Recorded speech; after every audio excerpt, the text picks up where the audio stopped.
Pregnancy plan जितेबले आम करते कथा उठी थाए कि पीरियड रेगुलर अच्छी कि नहीं।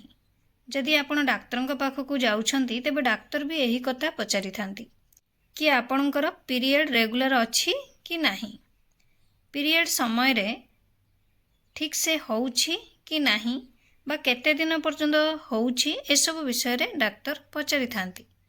जदि आपण नेचुरल कनसेप्ट करने को चाहूँगी तेज पीरियड साधारण होगा आवश्यक। गोटे रु 2 दिन नुहे बरं 3 रु 5 दिन पीरियड ठीक भाव आसवा आवश्यक। जदि आपणकर यही प्रॉब्लम रहुछि, पीरियड टाइम गड़ी जाउछि बा ठीक से जाउनी, तो आसंतु आज आम से विषय रे वीडियो माध्यम जानिबा तार उपाय भी जानिबा। गुड आफ्टरनून आपण मानक समस्त मो तरफ नमस्कार। आशा करछि आपण माने समस्ते भलरे थिबे, मु भी भलरे अछि। चलंतु वीडियो आरंभ करबा, किंतु वीडियो आरंभ करबा पूर्वरु आपण मानक भितर कहि जदि आज मो चैनल ले नुआ थांती ताले प्लीज प्रथम मो चैनल को सब्सक्राइब कर दियंतु, पाखरे थिबा बेल आइकन को क्लिक करंतु, जहा फल मो नुआ नुआ वीडियो रो नोटिफिकेशन आपण मानक पाखरे खूब शीघ्र पहुंची जिवो। ताले चलंतु वीडियो आरंभ करबा।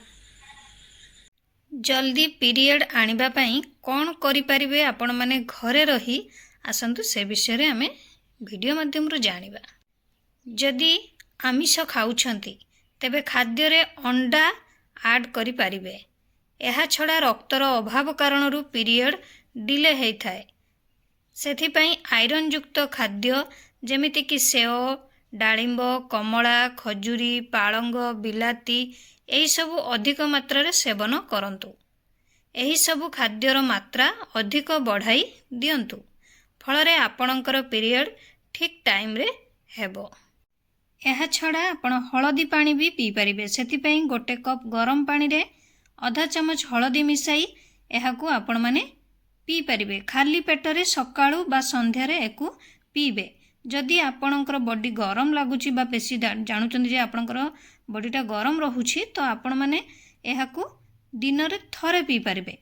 नले या छड़ा आपण माने मेथी चा भी बनै कि पी परिबे। सेथि पई गोटे ग्लास पानी रे आधा चमच मेथी मिसेई ताक भलो भाबरे फुटांतु। गोटे ग्लास पानी भलो भाबरे फुटिकी अधा आई गले ताकू छाणी आपण माने पी परिबे। एहा द्वारा भी आपणकर पीरियड जल्दी आसीबार चांस अधिक बढ़ी जाए। एहा छड़ा आपण माने पीरियड आनिबा पई ठीक से व्यायाम करबा निहाती दरकार। जदि आपण सूर्य नमस्कार, बटरफ्लाई भली आसन 12 मास करिवे तेबे आपणकर हार्मोन बैलेंस रे रहिबो। एहा द्वारा आपणक पीरियड समस्या केबे भी हबो नाही। एहा छड़ा गोटे ग्लास पानी रे आपण माने आधा चमच अदा, जुआणी, दालचीनी ए सब पकई आपण माने भलो भाबरे फुटेई ए पानी को भी पी परिबे। एहा द्वारा भी आपणकर पीरियड ठीक टाइम रे हबो। किंतु आपण माने जतेबेले फुटेइबे गोटे ग्लास पानी को आधा ग्लास करिवे। स्वाद हिसाब रे जदि आपणकर टेस्ट दरकार तो सेथरे आपण माने किछि बीट लूण नचेत महू ऐड करी पी परिबे। एहाकू दिन रे 2 थर पीबे।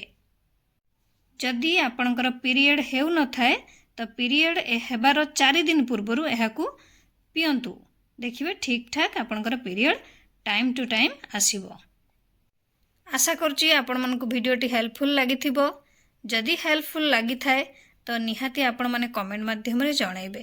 ता सहित लाइक शेयर करिया पई भूलिबेनी।